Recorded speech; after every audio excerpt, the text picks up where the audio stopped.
So the other night, my husband and I were laying in bed, and he leaned over to me and he said, babe, after 7 years of marriage and 8 years of being together, you're the only person that I don't get sick of. Wow. And he goes, and even after you being at work all day long, I missed you today and I couldn't wait for you to get home. And it was just such a beautiful reminder of when you're married to the right person, life is so sweet and it's so beautiful. And being married to your best friend really does make the world of a difference. And I leaned over to him and I said, I feel the exact same way. And it was just a beautiful moment, and it was a beautiful reminder of like, your spouse should be your very best friend. And I feel so thankful that I found mine. Welcome back. It is a new day. We thank the good Lord it's a new day. Thank God it is a new day. So good to see you. Thanks for stopping by again. It's me again, WJ. You already know we got something interesting here. Is your spouse, your significant other, your best friend? If they're not, they should be. They have to be. I mean, let me start by saying the first thing I liked or enjoyed or touched me the most about what this lady's saying, when her husband reached out and told her, I miss you. You are my best friend. The fact that he didn't just keep it inside of him. Compliments are not to be kept inside of us. People are not mind readers. We've got to let it be known. I like the fact that he took the bold step to tell her. And you saw what happened. She reciprocated the same thing. Always express it. Say thank you. Never imagine they know that I love them. They know that I thank them. No. Say it. Let it be known. Anyway, that was just a little nugget. But to the main topic, is your spouse your best friend? I think you should make your spouse your best friend. And the kids cannot be your best friend. I see this a lot, and it's destroying a lot of marriages. You've got to keep your friendship. The kids are going to be gone someday. You've only got them for about 18, 21 years. They're going to be gone. If that. A lot of them might even leave before then. And then you don't want to be left at home with strangers. Is your spouse your best friend? They should be. The one you share everything with. This is the person you're going to build your life with. So how can we have someone else in that position other than our spouse or our significant other? Well, is your spouse or your significant other your best friend? Please make sure they are, and not your kids. So this next video is a good piece of advice for everyone, and especially those that want to settle down and want to find your best friend. Because again, you should be looking for your best friend in a spouse when you want to settle down with, because you're going to need it for the rest of your life. It's a lifetime thing. Here's Bishop Dale Bronner. I follow him a lot. Gives a lot of fatherly advice, and I think a lot of us can use it. Those married and those looking to be married to settle down. So you can make the right choice. Because again, as we know, the most important decision after you make the decision to follow God is who you marry. So important. Take a look at this. Time will expose it. Give it time. You can't, be dating somebody, for 3 weeks and you're all giggly and, you feel like, ooh, yeah. Can I get, where are all of the single folks? Raise your hand. Single people. Oh my God. Let me give you something out of the bishop's stash. It's coming. Let me give it to you. Are you ready?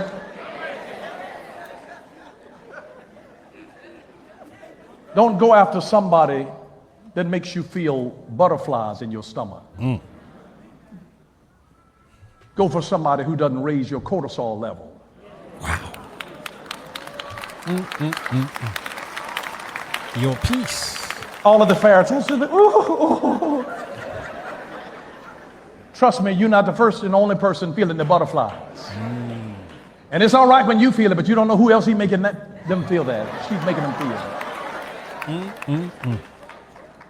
You have to go over the person that when you're with them, it calms the beast in you. And your cortisol levels are kept at a state. You know, that's what's really sexy. But when you with a partner that spikes your cortisol like your sugar is spiked in your bloodstream, you need somebody that when you're with them, your cortisol levels. Are you listening? Wow. The moral of the story there, look for someone who's your peace, whether it's a man, whether it's a woman, from both sides. Look for your peace. Beauty, optics, it's not going to cut it. As a matter of fact, when you are not at peace, you're not even going to see all of that. You're not going to see the BBL. You're not going to see the fake eyelashes. You're not going to see the fake muscles. You're not going to see that he's 6 feet tall. You're not even going to see that he's got money. Believe you me. When people are angry, not on the same page, always button heads, tension all over the place, you don't see all of that. It's totally irrelevant. Look for your peace. Well, is your spouse your best friend? That's what we're talking about here. So that's how you want to look for your spouse who's going to be your best friend. Because once you find your peace, you found it. That's your safe haven. That's your best friend. And believe you me, you don't even have to look for it. You're going to be comfortable. Once you're around them, you are yourself, and you can think straight, you can act right.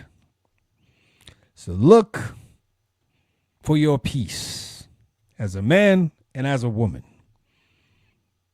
so they can be your best friend. Well, let's go to this last video that really breaks it down on why a spouse or significant other should be your best friend. Your spouse should be your best friend. Your significant other should be your best friend, not your kids. A lot of people make this mistake. And then when the kids are gone, they become strangers in the house. Haven't you wondered? I still keep wondering. People in their 50s, late 50s, 60s, I dare say even 70s, getting a divorce. I'm like, what are you looking for at this age? But here are some of the reasons why. The kids get in the way. They spend all their time on the kids. No time for each other. Don't get to know each other. And I dare say it's a deflective strategy not to deal with what's going on at the point in time. So they kind of put the kids in the middle. All the kids' activities and blah, blah, blah. Years go by. Decades go by. And then the kids are now gone.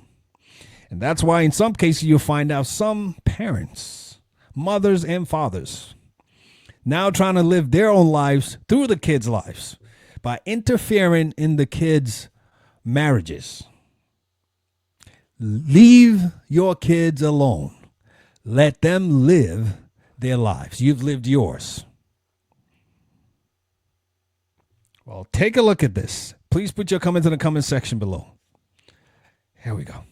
Your children are not the priority. Your marriage is. I got a text message last week from a couple who I had met with. They took a picture in a restaurant and they had their hands on the table. They said, Sean, thank you for reminding us today. We have no idea how we've neglected dating each other for the last 17 years. It was 50% of their marital problems. For 17 years, it's been about the kids. Your children, my children will grow up and leave what y'all got. You know, one of the greatest advice I heard a little while ago, not too long ago, from a man is another pastor, John Hagee. It says, don't date to marry. You've got to marry to date. So in other words, you don't date just so you can get married.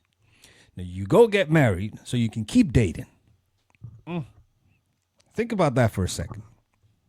And that's what's happening here, what this man is saying. A lot of us forget to date. We forget about ourselves, forget about the spouse, or it's all about the kid. Don't make your life about the kids. Believe you me, they've got their own life to live. All you got to do is just guide them to do the right thing. In most cases, we spend the most time even fighting with them to get them to do the right thing because they have a mind of their own. Fight for yours. Your marriage is the most important thing. The kids are going to grow up and leave. In some cases, they may not even look back. Some of them. We pray they do. In some cases, they may not. In some cases, they may not even look back. What's yours, keep that. Fight for that. Your spouse, your marriage, fight for that. Don't let the kids get in between. Go on your dates. Have time for each other. Let them know this is daddy and mommy time. This is husband and wife time. You are not invited. No invitation intentionally. You stay home or you go where you got to go. We're going where we got to go because this is good for us. And also, you are also teaching them when they get into their own homes, their marriages, they repeat the same thing. You know how to say, you can tell the kids all you want by, asking them to do something. But what they really follow is what you do, not what you're saying. Not do as I say, but more do as I do. Inadvertently, we're teaching them the right way to live as well when they go have their own homes. Is your spouse your best friend? If they're not, they should be your best friend. Do everything you can.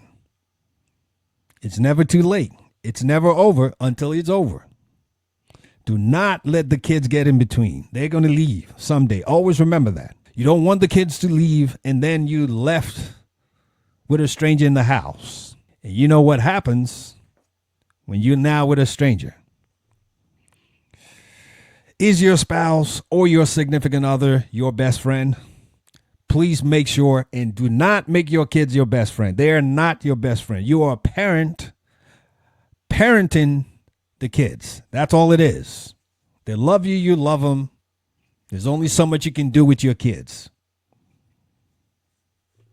You can't sleep with your kids. I hope not. But you are allowed to sleep with your spouse. That's how God made it. You have a connection with your spouse like no other. Please put your comments in the comment section below. Let us know what you think about this. We'd like to know. And I'm hoping this in some way, shape, or form has helped you. If you're not making your spouse your best friend, you're thinking about it and doing everything you can to make your spouse your best friend. It'll be good for you. It'll be good for all of us. Hey, you know how we like to wrap it up. We never like to leave without reminding ourselves that we always remember we've got one life with many seasons, so we want to make the best of it. I'll be coming back with more pieces. You know how we do it. God bless you, and I'll see you soon. You take care now. Bye for now.